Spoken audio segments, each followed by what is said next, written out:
વડોદરા નજીક આવેલા સિંદરોડ બ્રિજને લઈને પણ લોકોમાં ચિંતા જાગી છે। આ ભયજનક પરિસ્થિતિમાં આ બ્રિજ છે તેવું લોકોનું કહેવું છે। પાદરા આણંદને જોડતું ગંભીરા બ્રિજ અને આ ગંભીરા બ્રિજ તૂટી ગયો, લગભગ 20 જેટલા લોકોએ જીવ ગુમાવ્યા અને આટલી ગંભીર દુર્ઘટના ઘટી હોય એટલે દરેક બ્રિજને લઈને લોકોમાં શંકા છે અને ભય છે। આ તેવી જ રીતે વડોદરા પાસેનો આ સિંદરોડ બ્રિજ તેને લઈને પણ લોકો દ્વારા હવે તો પારદર્શિતાની માંગ કરવામાં આવી રહી છે। છેલ્લા ઘણા સમયથી લોકો દ્વારા આ બ્રિજને લઈને રજૂઆતો પણ કરવામાં આવી છે અને હવે આ બ્રિજની ચકાસણી કરવામાં આવે, યોગ્ય રિપોર્ટ જે પણ સામે આવે તેને લોકો સમક્ષ રજૂ કરવામાં આવે તેવી પણ માંગ લોકો દ્વારા કરવામાં આવી રહી છે। ભયજનક પરિસ્થિતિમાં છે સિંદરોડ બ્રિજ તેવું લોકોનું કહેવું છે। લોકો દ્વારા એમ પણ જણાવવામાં આવ્યું છે કે બ્રિજ જ્યારે ભારદારી વાહન પસાર થાય ત્યારે હલતો હોય છે, સાથે જ બ્રિજ પરના સળિયા દેખાઈ રહ્યા છે, બેરિંગ દેખાઈ રહી છે અને જેના કારણે ગમે ત્યારે આ બ્રિજ પણ ધરાશયી થઈ શકે તેવી પરિસ્થિતિ છે અને તેવામાં તંત્ર આ મામલે ધ્યાન આપે, સિંદરોડ બ્રિજની ચકાસણી કરવામાં આવે અને ચકાસણી થયા બાદ તેનો રિપોર્ટ સાર્વજનિક કરવામાં આવે એટલે લોકો વચ્ચે, તંત્ર વચ્ચે પારદર્શિતા આવે। ભારદારી વાહનોની અવરજવર મોટા પ્રમાણમાં સિંદરોડ બ્રિજ પરથી થતી હોય તેને પણ બંધ કરવામાં આવે, કારણ કે આ પણ વડોદરા અને આણંદને જોડતો એક બ્રિજ છે, મહીસાગર નદી પરનો સિંદરોડ બ્રિજ, અને તેને લઈને પણ તંત્ર ચકાસણી કરે અને તેનો રિપોર્ટ સાર્વજનિક કરે તેવી માંગ છે, કારણ કે મોટાભાગે આણંદ તરફ જતા અને સૌરાષ્ટ્ર તરફ જતા વાહનોની અવરજવર આ બ્રિજ પરથી થતી હોય એટલે મોટી દુર્ઘટના થાય તે પહેલા સિંદરોડ બ્રિજને લઈને પણ લોકોમાં ચિંતા છે અને લોકો ચકાસણીની માંગ કરી રહ્યા છે। મારું નામ પ્રવીણ છે ને બ્રિજની હાલત જોવા જઈએ તો એકદમ ખરાબ છે। જ્યારે વાહન મોટું ઉપરથી જાય છે ત્યારે પોપડા નીચે પડે છે, આખો બ્રિજ હાઈ વાઇબ્રેટ મારે છે। તંત્ર પાસે કેવી આશા રાખે? તંત્ર એ આશા છે કે જે બ્રિજ પાસ થયો છે તો વહેલી તકે એનું નિર્માણ કરે। આ બ્રિજની કેવી હાલત છે? પોપડા બધા જે આ બ્રિજ છે તે નીચેથી જે મોટું વાહન જાય તો નીચે પોપડા પડે, તો નીચે જે પબ્લિક હોય એમને પણ નુકસાન થાય। તંત્ર પાસે આશા છે ખરી? તંત્ર પર આશા છે કે નવું બ્રિજ તૈયારી ચાલુ કરવા આવે, નવું બની જાય તો કેટલું રાહત થશે? તો બહુ રાહત છે કે આજે કેટલી ટ્રાફિક થાય છે, રવિવારે તો ટ્રાફિક એટલી થાય છે કે કલાક 2 કલાક રોકાવું પડે છે બ્રિજ ઉપર। વજન વેઠે એવો ખરો બ્રિજ?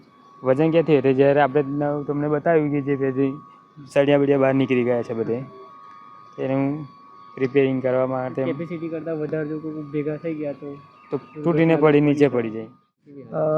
આંકલાવ અને બરોડાને જોડતો બ્રિજ છે, ઉમેટા બ્રિજ, કેવી હાલત છે? એટલે જર્જરથી છે ને। બીક ખરી દાદા? હા, બીક ખરી ને। તંત્ર પાસે કેવી આશા છે? તંત્ર પાસે એક જ માંગ છે કે જે બ્રિજ પાસ થયો છે વહેલી તકે બને। નવો બ્રિજ બનવાની હા, નવો બ્રિજ હા થયેલો છે ને। તો બની જાય તો કેટલી રાહત થાય છે? બહુ બેસ્ટ થઈ જાય ને। અચ્છા, હા, વાહન ચાલકો, સ્થાનિક લોકોને પણ જો આ બ્રિજ નવો બની જાય તો કેટલી રાહત? બધાને રાહત થાય। ધારો કે ઓકલા ઉમેટાને જે જોડતો વડોદરામાં જે નોકરીઓ કરે છે એ લોકો એમને પણ રાહત મળે। બીજો નંબર, આવવા જવામાં બીક લાગે છે ને હવે। આ જે નવો બ્રિજનું જે બનાવવાનું છે એ તમને ક્યારે ખબર પડી?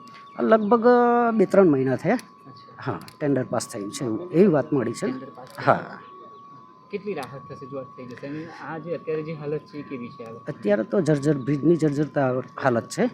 બીજો નંબર કે બ્રિજ સૌથી વહેલો બને એટલું જ સારું છે। આ કેટલો જૂનો બ્રિજ હશે દાદા? આ જૂનું તો હવે લગભગ મને સમજણ નથી ને, ત્યારનો છે। કન્ડિશન પૂરી થઈ ગઈ લાગે છે? હા, 40-45 વર્ષ જેવું થયું ને। બ્રિજની કન્ડિશન કેવી હોય? ભારદારી વાહનનું વજન વેઠે ના બેઠે ને। તંત્ર પાસે આશા છે તમને કે બનાવશે? હા, તંત્ર પાસે આશા છે। તંત્રને એક જ અમને વિનંતી છે કે બ્રિજ વહેલી તકે બને એટલી અમારી માંગ છે। આ વડોદરા અને આણંદને જોડતો મહીસાગર બ્રિજ છે। અહીંયાથી મતલબ આણંદના લોકો આણંદ, વડોદરાના લોકો આણંદ, એ રીતે આ બ્રિજ મેઇન છે। કેવી હાલત છે બ્રિજની? બ્રિજની કન્ડિશન બહુ ખરાબ છે, કારણ કે આ લગભગ 35 યર્સ થઈ ગયા છે એને સ્ટાર્ટ થયે, તો આની નીચેથી પોપડા પડે છે, ઉપરની કન્ડિશન ખરાબ છે, નીચેની કન્ડિશન ખરાબ છે, એટલે આ બી એક હોનારત થઈ શકે એવું માનવામાં આવે છે મારે। શું માંગ કરી રહ્યા છો તમે? અમે તો બીજા બ્રિજની માંગ કરી રહ્યા છે કે બીજો બ્રિજ સાઈડમાં થાય તો પેલાને લોડ ઓછો થાય। એની આમ પણ ટ્રાફિક થાય છે? આમ બી ટ્રાફિક થાય છે। લોડિંગ વાહનો હમણાં બંધ થયા છે 2 દિવસથી, આ હોનારત થયા પછી। બહુ દુઃખદની વાત છે। ગંભીરા જે હોનારત થઈ એ બહુ દુઃખદની વાત છે। ભગવાન એમના આત્માને શાંતિ આપે। આ બ્રિજની પણ બહુ ખખડતી હાલત છે? કન્ડિશન બહુ ખરાબ છે બ્રિજની, નીચેથી પોપડા પડે છે, ઉપરથી તૂટી ગયેલું છે। દર વખત માંગ કરવામાં આવે છે તો દર વખત રિનોવેશન થાય છે, બીજું કંઈ થતું નથી। ઉપરનો લોડ વધારે છે એટલે આ બ્રિજની કન્ડિશન બહુ હાલત ખરાબ છે, એટલે બહુ ટાઈમ ચાલે નહીં એવું લાગી જ રહ્યું છે. શું છે નામ આપનું? મુકેશ ગોહિલ. સિંદરોડને જોડતો ઉમેટા બ્રિજ છે. આ બ્રિજની હાલત બહુ જ જે ગંભીર હોનારત થાય એવી પોઝિશન છે. અને આ નીચે પોપડા પછી સળિયા બધું દેખાય છે.